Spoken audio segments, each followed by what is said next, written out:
इस एक्सप्लेनर में आज एक बेहद दिलचस्प और उलझे हुए भू राजनीतिक ड्रामे को डिकोड किया जाएगा। ये सोचने वाली बात है कि अमेरिका और ईरान के बीच एक पीस डील लगभग फाइनल होने वाली थी। सब कुछ सेट लग रहा था, लेकिन फिर अचानक वही डील मुस्लिम देशों के लिए एक बहुत बड़े कूटनीतिक जाल में कैसे बदल गई। आज इसी पूरी कहानी की परतें खोली जाएंगी। सबसे बड़ा सवाल यही उठता है कि आखिर ऐसा क्या हुआ कि एक रूटीन सी लगने वाली परमाणु वार्ता ने पाकिस्तान और सऊदी अरब जैसे मध्यस्थ देशों को एक ऐसी स्थिति में फंसा दिया जहां से न तो आगे कुआं है और न ही पीछे खाई। एक ऐसा चक्रव्यूह जहां से निकलना लगभग नामुमकिन सा लग रहा है। चलिए इस पूरी कूटनीतिक शतरंज की बिसात को गहराई से समझते हैं। कहानी शुरू होती है अमेरिका और ईरान के शांति प्रयासों से। इसका बैकग्राउंड समझना बहुत जरूरी है। पाकिस्तान यहां खुद को एक मुख्य मध्यस्थ के तौर पर पेश कर रहा था। मई के आखिरी हफ्तों में कूटनीति मानो टॉप गियर में थी। घटनाक्रम इतनी तेजी से बदले कि बस पूछिए मत। 23 मई को पाकिस्तान के सेना प्रमुख आसिम मुनीर सीधे ईरान पहुंच जाते हैं। अगले ही दिन 24 मई को अमेरिकी विदेश मंत्री मार्को रूबियो भारत में इस बात की पुष्टि कर देते हैं कि हाँ, डील लगभग पक्की है। और उसी दिन डोनाल्ड ट्रंप का ट्वीट भी आ जाता है कि एमओयू पर प्रोग्रेस हो रही है। ऐसा लग रहा था कि बस अब किसी भी पल शांति की घोषणा होने ही वाली है। इस बीच पाकिस्तान बड़ी ही होशियारी से एक दोहरी रणनीति पर काम कर रहा था। एक तरफ तो उनके दूत और सेना प्रमुख ईरान के साथ टेबल पर बैठे थे और दूसरी तरफ एक बैकअप प्लान भी चल रहा था। अगर ईरान भड़कता है तो सऊदी अरब की रक्षा के लिए पाकिस्तान ने अपने फाइटर जेट्स और सैनिक भी तैनात कर दिए थे।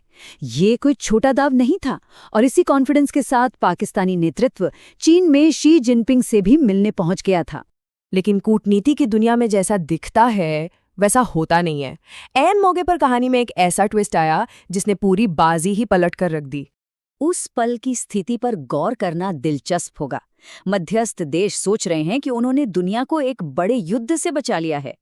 तभी एक वर्चुअल मीटिंग होती है जिसमें सऊदी अरब, तुर्की, मिस्र, जॉर्डन, बहरीन और कतर जैसे देश शामिल थे।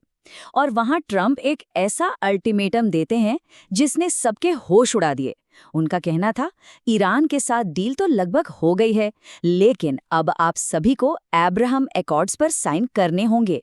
उन्होंने एकदम से जज्बाती बदल दिए। इस मांग के बाद मीटिंग में जो सन्नाटा छाया, बिल्कुल पिन ड्रॉप साइलेंस। किसी के मुंह से एक लफ्ज नहीं निकला। तब ट्रंप ने एक ताना मारते हुए पूछा, क्या कोई है वहां या फोन डिस्कनेक्ट हो गया है? ये कोई आम सवाल नहीं था, बल्कि इन तमाम देशों पर अपना कूटनीतिक दबदबा दिखाने का एक खुला तरीका था। अब यहाँ ये समझना बहुत जरूरी है कि आखिर इस अब्राहम एकॉर्ड्स में ऐसा क्या था जिसने इन दिग्गज देशों की बोलती बंद कर दी। असल में अब्राहम एकॉर्ड्स का सीधा सा मतलब है इजराइल को एक देश के रूप में मान्यता देना, उसके साथ कूटनीतिक और व्यापारिक रिश्ते बनाना। लेकिन पेच ये था कि ये सब फिलिस्तीन के मुद्दे को पूरी तरह से दरकिनार करके करना था। इन मुस्लिम देशों की हमेशा से शर्त रही है कि जब तक फिलिस्तीन को एक स्वतंत्र राज्य का दर्जा नहीं मिलता, इजराइल से कोई बातचीत नहीं होगी। और ट्रंप इसी सबसे बड़ी शर्त को ही खत्म करने को कह रहे थे। ट्रंप के पास दबाव बनाने के लिए मजबूत तर्क भी थे।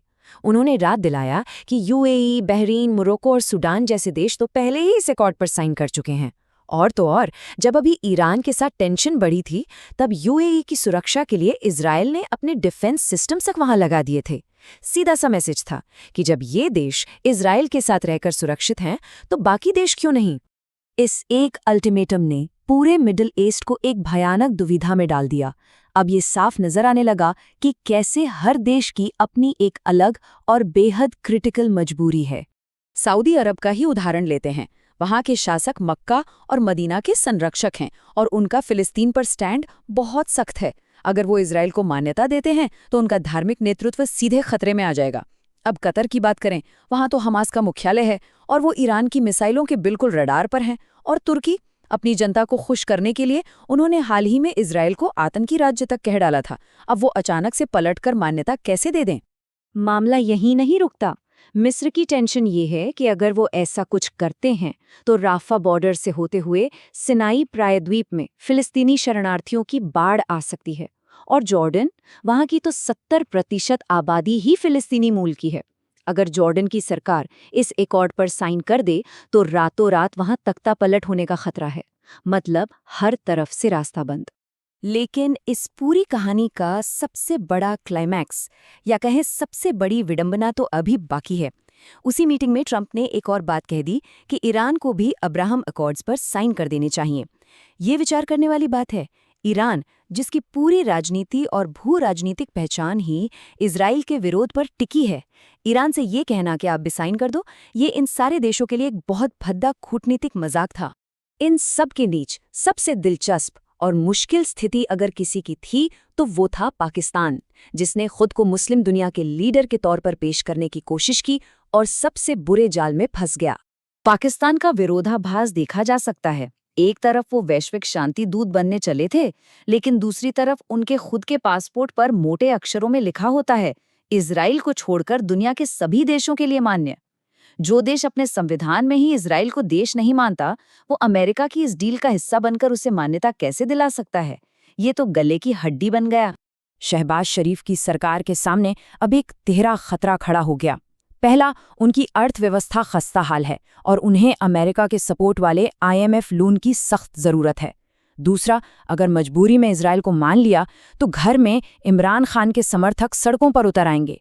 इमरान खान तो पहले कहते रहे हैं कि ये सरकार इजराइल को मान्यता देने के लिए लाई गई है।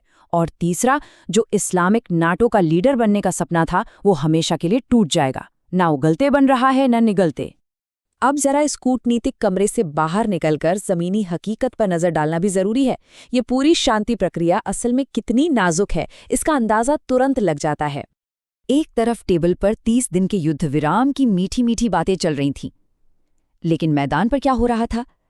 इजराइल ने लेबनान में हिजबुल्लाह के 70 से ज्यादा ठिकानों पर ताबड़तोड़ बमबारी कर दी और दूसरी तरफ हॉर्मुज़ जलडमरू मध्य में माइंस बिछा रही ईरानी नावों पर अमेरिका ने हमला कर दिया। मतलब बातों में शांति और हकीकत में सीधे सैन्य हमले। ये एक बहुत ही कड़वा विरोधाभास है।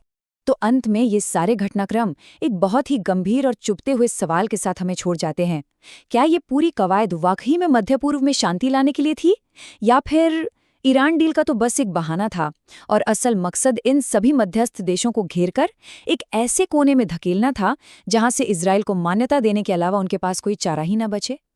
इस एक्सप्लेनर में दी गई जानकारी को परखना और ये सोचना जरूरी हो जाता है कि ग्लोबल पॉलिटिक्स के इस शतरंज में असली चाल कौन चल रहा है।